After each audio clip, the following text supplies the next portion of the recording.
Here we go.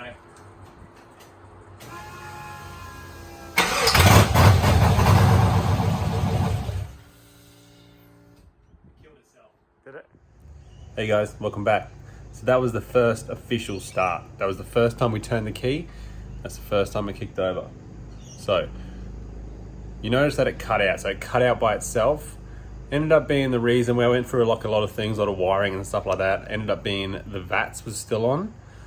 So I got this engine from down south, down Adelaide. I was meant to get the same ECU that came with the car.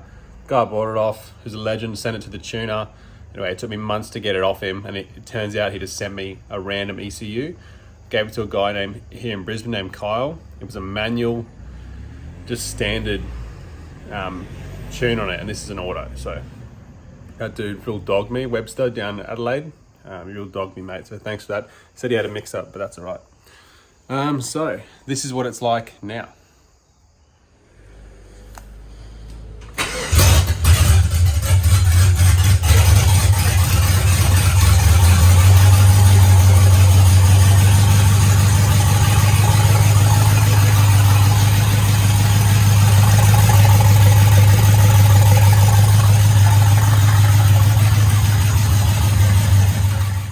So now we got it running.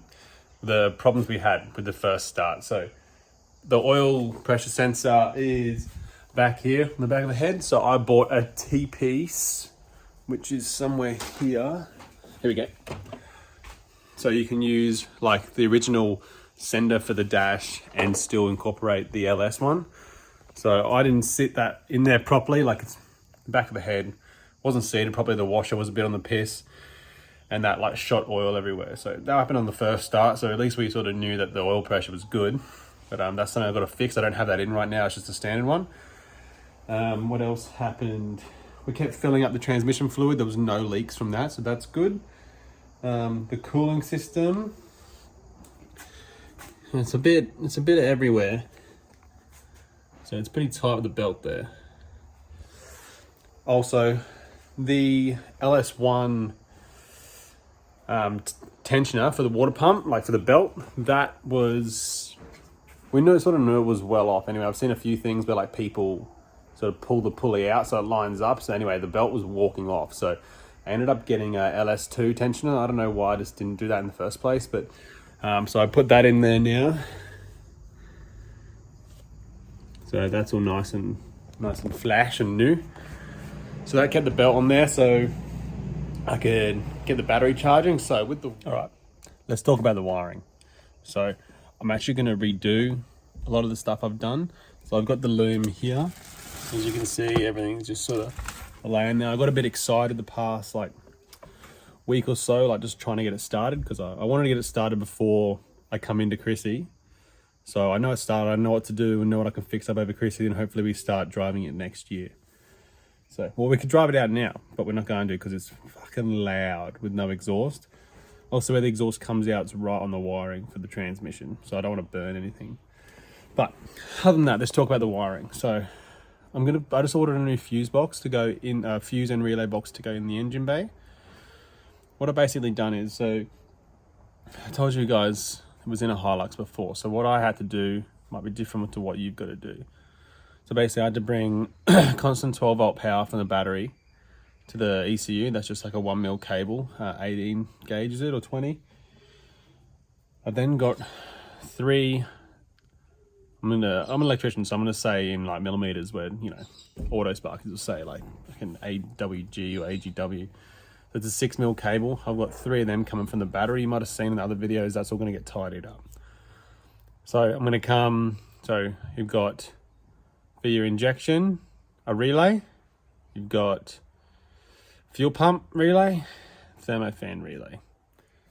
So if you just bring a feed to each one of them to the relay, and then from out to the relay to whatever you're going to, then you need a trigger switch, obviously, so the ECU has a trigger for the thermo and the fuel pump.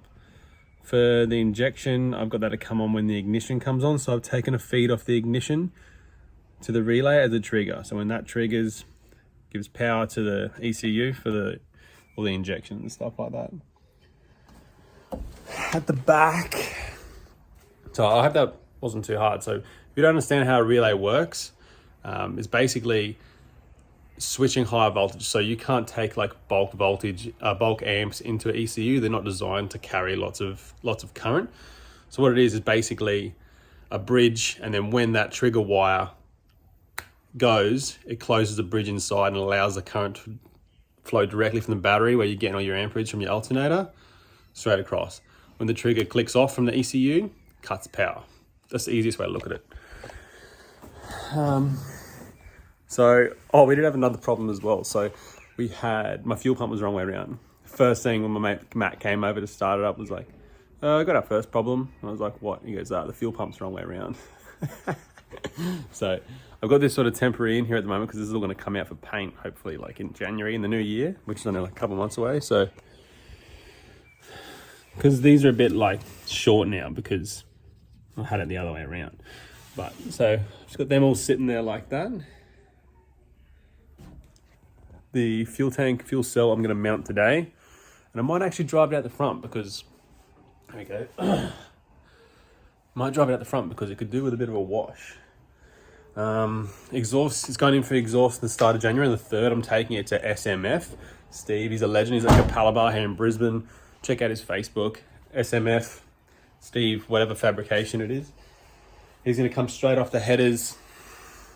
We're going to do 2.5 with a cross piece, like a cross piece in the middle. At the back with 3-inch dumps. So 2.5 all the way through, 3-inch dumps at the back. He's then going to fix up a few other little things for me, like my cross member. It's like hitting on the sump. So I was going to like scallop it out and weld it. We'll do like 5mm plates and sort of set it down, but it's going there. I'm just going to let him do some work on it. Also like supporting small businesses, like let's get some money going into the economy to bring it back. What else? He's going to do a custom airbox for me as well. So we're going to come off here. And then I'm not sure, I might have to move this coolant dog here. There's the wiring I was telling you about. So that's all got to be cleaned up. The fuse box is going to go over here. That's where all the loom and everything goes in. Thermo fans sitting in the front here. So that's sort of on my next wiring thing to do as I clean it all up. I got that for $50 off Marketplace, mainly to check fitment. We'll see how many CFMs it's got, see if it can cool it. I think like the thermo's set to kick in at 95 and turn off at 90, so we will just roll that and we'll get some videos. I'll get another video up of gonna get my wife to drive the car out because it's been, she's been hating it for the past 10 months, me just sneaking off to the garage every fucking hour to try and get in here. So she's going to do the honors on driving it out. And yeah, hopefully it won't be too long to the next video. We've got some time coming off over Chrissy, so I'll be getting stuck into it. Catch you later.